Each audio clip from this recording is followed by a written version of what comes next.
Ladies and gentlemen, girls and boys, may I have your attention, please?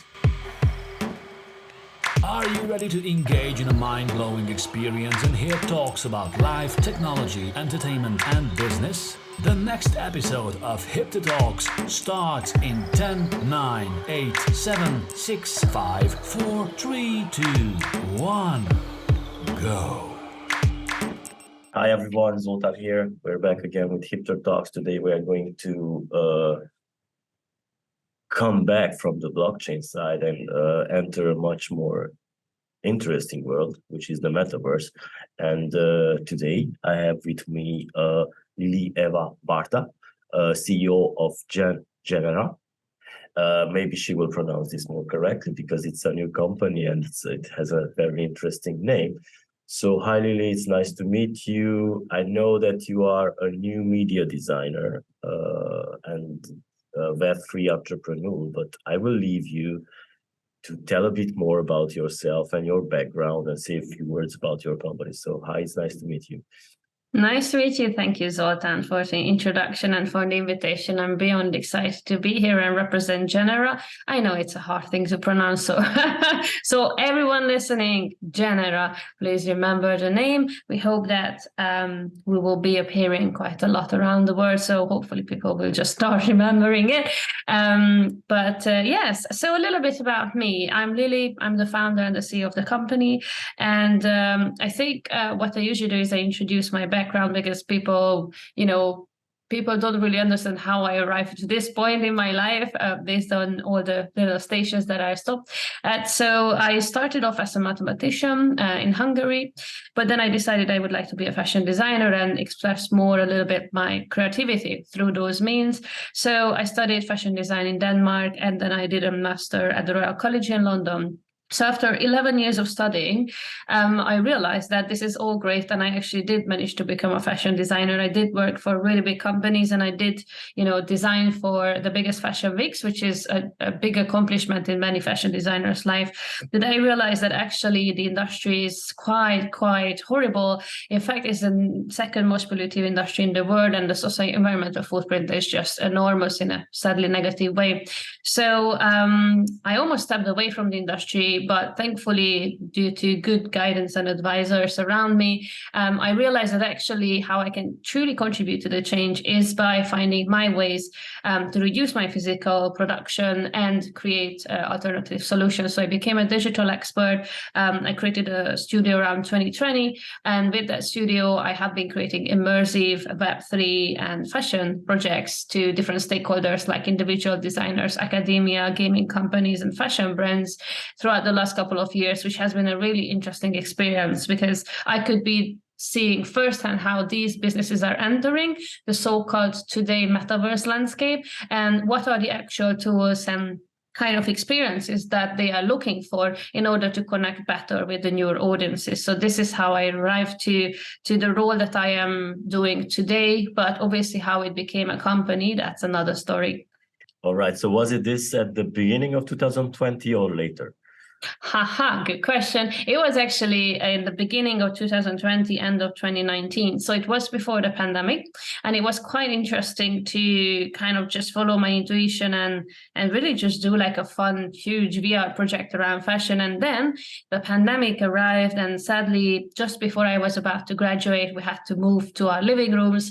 And I know that it has been a horrible period for many worldwide. But when you're a fashion student and you live your whole life in a fashion studio, next to your sewing machine, and suddenly everything goes away and you're in your living room with your laptop, that was quite a big push to truly understand, okay, well then now what can I do?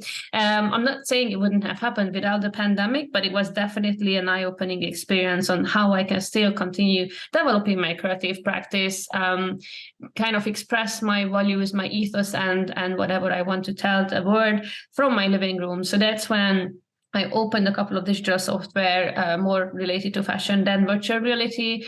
I kind of cried a bit because it was really hard to understand them. But after months of hard work, I kind of understood how to use them. And it became really, really useful at the right time because most of the companies were quite desperate for digital help. And it was really, well, sadly, but a good timing then. Yeah, for some, yeah, it was really good. And yeah, because when we talk about the metaverse, and usually at our conferences and during our podcast, without any doubt, the almost 80% of the talks are around fashion tech. So believe it or not, even the news that we publish are around fashion tech, because that has been the main driver of the metaverse during 2020-21, because of many brands have jumped on board the virtual reality, augmented reality platform, because people are nowadays maybe not leaving the house. Maybe they can try on a dress in metaverse, and that works even for some even better. So yeah, we had a lot of talks about fashion tech and fashion tech in the metaverse with Farfetch, with Vinted, with Burberry, sorry. So you said you founded your digital innovation studio in 2020, which over the years, now in almost 3 years, have shifted towards product development, growing GN3RA as we know it today. How did you come up with the idea of creating this platform? Absolutely. So just to go back just a little bit to what you mentioned before, it's interesting that the fashion kind of landscape, you say it, according to you, is driving or has been driving from the beginning, this kind of acceleration in digital adoption. I think it's partially true and partially not. Forgive me, but I do need to comment on it because for me it's such a passionate topic. I really like to go to the depth of these, because uncovering the underlying social and economical kind of landscape and context is really key. And that's why I even refrain from using the word metaverse, because I don't really care what the metaverse is as a label. I care about what's behind it, how people socialize, consume, and play online, and what changes in their behavior when they do it on these platforms. Because these platforms have always been around. And actually, being a digital avatar or representing yourself as a digital avatar has been also around. So I think that the interesting kind of notion here is more about why that accelerated that much, and why was it the mass adoption, especially from the fashion landscape. And we have to remember that the fashion industry is really heavy on its physical, logistical supply chain. So actually, not just the fashion, but quite a few other industries were heavily disrupted because they just couldn't actually perform their supply chain activities. And of course, from a design and lifestyle perspective, most of these industries couldn't even present their work, be it a fashion week or a showcase for products. So I think it's important to remember that this is really what kind of is an underlying structure for when the digital adoption accelerated a couple of months' time, 5 years ahead, which is quite fascinating in my eyes. But interestingly, today, I think fashion is kind of a leading or a very visually significant industry. And I think that's why many people associate this kind of acceleration and industry wide landscape trend, because fashion is so, around our sensorial perceptions. And I think it's important to highlight it, because I've even been at a panel discussion recently where they said that fashion is leading the metaverse trend, and it's kind of everything comes from that. And I was like, not really. I think it's fashion not leading it, but it's around 60% because the news around it, at least. Oh, absolutely. But also because people love to report about what the latest luxury fashion and lifestyle companies are doing. So I do find it a little bit biased, just because we are all biased, because what we wear, how we look, is actually sometimes even more significant for people in their daily lives. If you look at the statistics of younger generations of Gen Z, more than 60% of them finds their digital self-expression visually appealing. More important than the physical. It's not even about their data privacy or anything about, safety in the digital space. It's about their looks, which is not a bad thing, but I find it fascinating how we end up being so visual. Anyways, back to your question. So how I arrived to this point, right? So working firsthand with businesses and academia, as well as students, because I also am really passionate about lecturing and engaging with students. So for me to have the opportunity to lecture at 7 universities worldwide in the last couple of years, new media, digital fashion, immersive experience design, computer animation, and you name it, it was really interesting to see the students' responses as well to the platforms and the tools I've introduced to them, as well as the businesses. And together, all that informed me on something really important, important, that playfulness and experiential processes are missing from the virtual content creation landscape. By virtual content creation, I mean when you want to literally create virtual content or experience and kind of use that as a channel to reach new audiences or just be more relevant to your current audiences, as well as if we look at the user-generated content creation landscape, how individuals would like to also enter that space, but there is a lack of tools. So in 2020, I did a virtual residency in Amsterdam. I was the first ever digital fashion resident at Amsterdam University of Applied Sciences. And I did a virtual reality fashion project where you could design outfits in VR using 5-6 different methodologies, like literally building them or growing them using biodigital algorithms.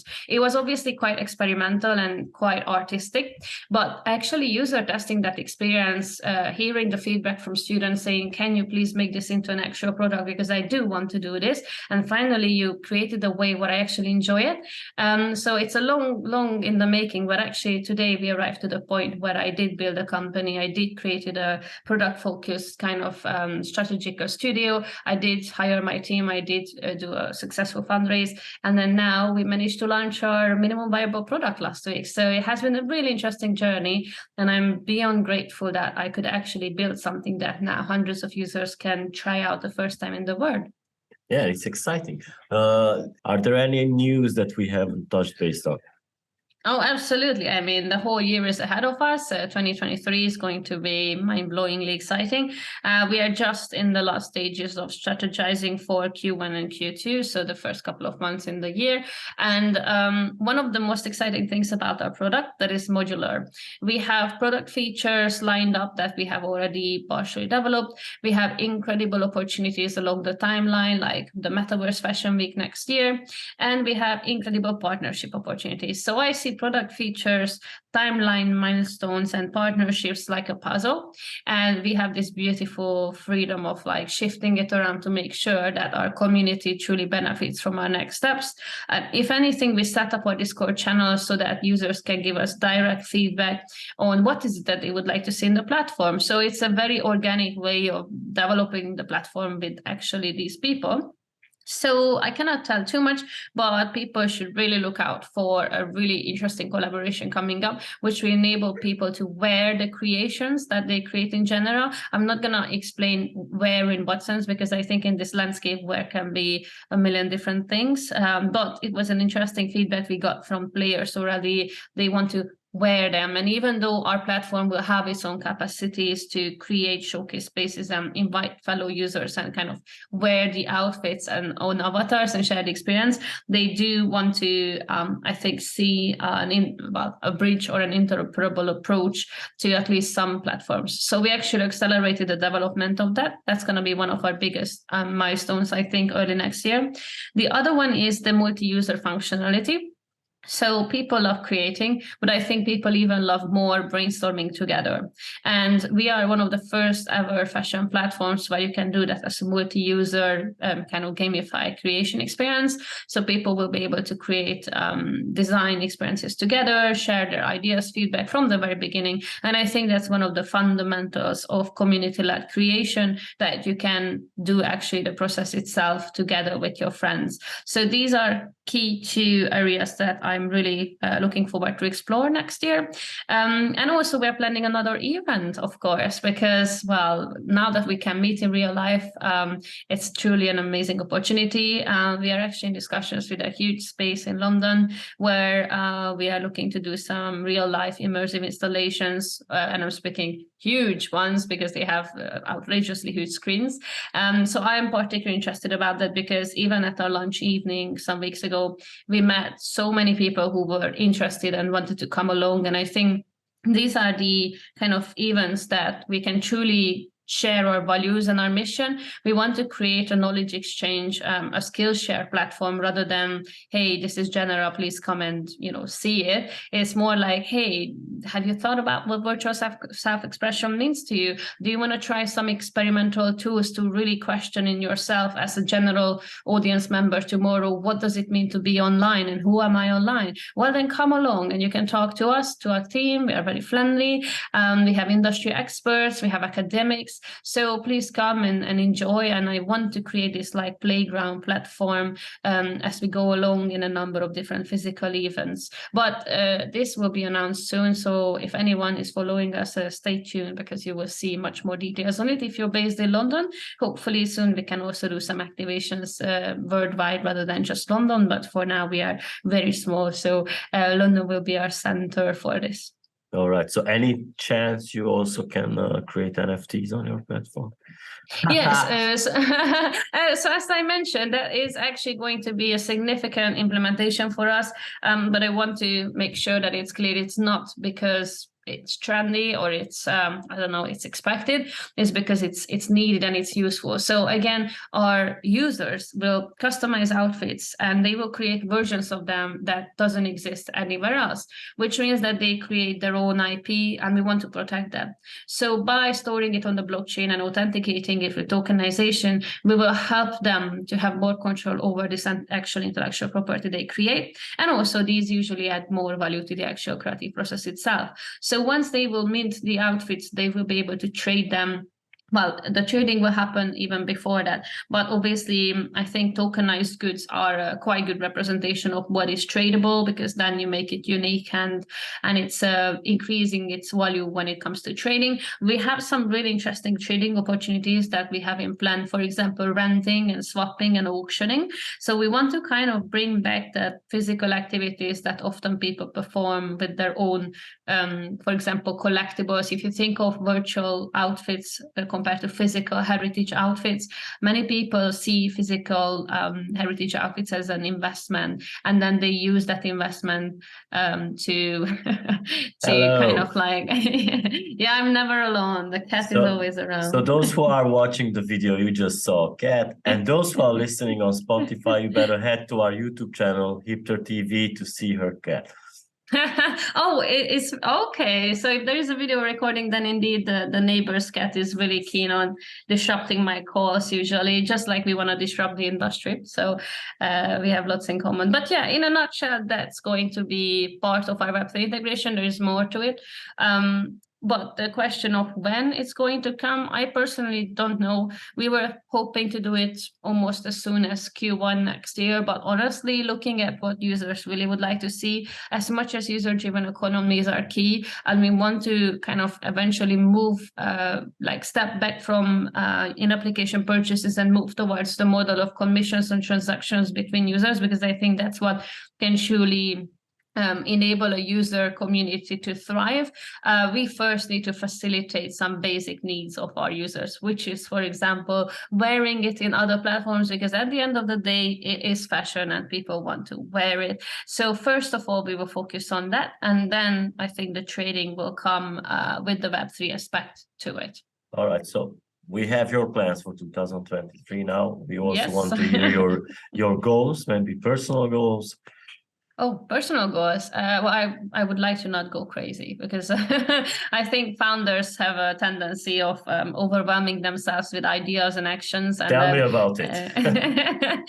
Yes, but well, goal for the company and goal for my vision is probably what I can talk about. My personal vision is the same as the company. I would like to create a better future. I would like to contribute to it. I would like to incentivize people to kind of really truly stop and think about the virtual self-expression compared to their physical. Like just start questioning, who am I on a digital platform and why should I care? Because I think we should care. We should be much more aware of what are the implications of you being online. What is the data collected, let alone how you dress as an avatar. But I do believe that by enabling users to have more and more benefits from engaging with virtual outfits, eventually one day this can kind of incentivize them to buy less physical outfits that are only used once, often for a social media kind of representation of themselves. So if that in the long term will happen, and just by some kind of detectable numbers, we do have an impact on the physical consumption behavior, and we can contribute to reducing overconsumption, that is my dream. And maybe maybe it's not for 2023, but in the long term, this is what I live for, what I work for. And while I think freedom and the beauty of self-expression is an incredibly powerful tool, at the end of the day, we want to make a better future, a more sustainable future in many aspects. So I think any business should really concentrate on how they can, make that happen, or at least take a step towards that. Exactly. So with this great words, we wrap up this session. If you would like to maybe say another few sentences as a parting from our audience, you are more than welcome. Oh, yes, no, just a few maybe three. I will keep count on how many sentences I share. No, basically just one thing. Please sign up to our allow list. It's on our website. Sign up to our newsletters as well, and you will be notified when we have our next drop. I think it's going to be super cool. We will keep posting new updates and even behind the scene content, some tips on how to use the platform, but also we want to kind of share some knowledge and skills on generally how to create virtual content. So I think becoming part of our community could be a very useful thing for anyone listening. So please do that.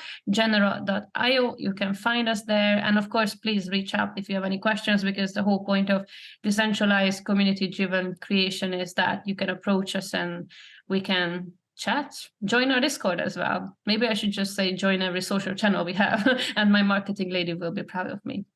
And thank you for the opportunity. No worries. Thank you so much for joining. And for our listeners and viewers, thank you for tuning in. We're wishing you happy holidays, happy new year, and take good care. Oh, thank you. Thanks, everyone. Thank you for joining. Be sure to check back next week for the next HIPTHER Talks and subscribe on Amazon Music, Overcast, Spotify, Google Podcast, Apple Podcast, iHeartRadio, SoundCloud, Mixcloud, and Pandora.